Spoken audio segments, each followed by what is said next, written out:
Красавчик.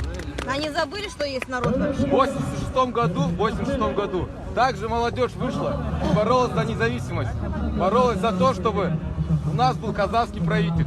Сейчас мы должны тоже выйти и объяснить власти, то, что нам не нравится все это. Ну извините нас, мы уже устали терпеть, уже все было, уже тяжело. Я призываю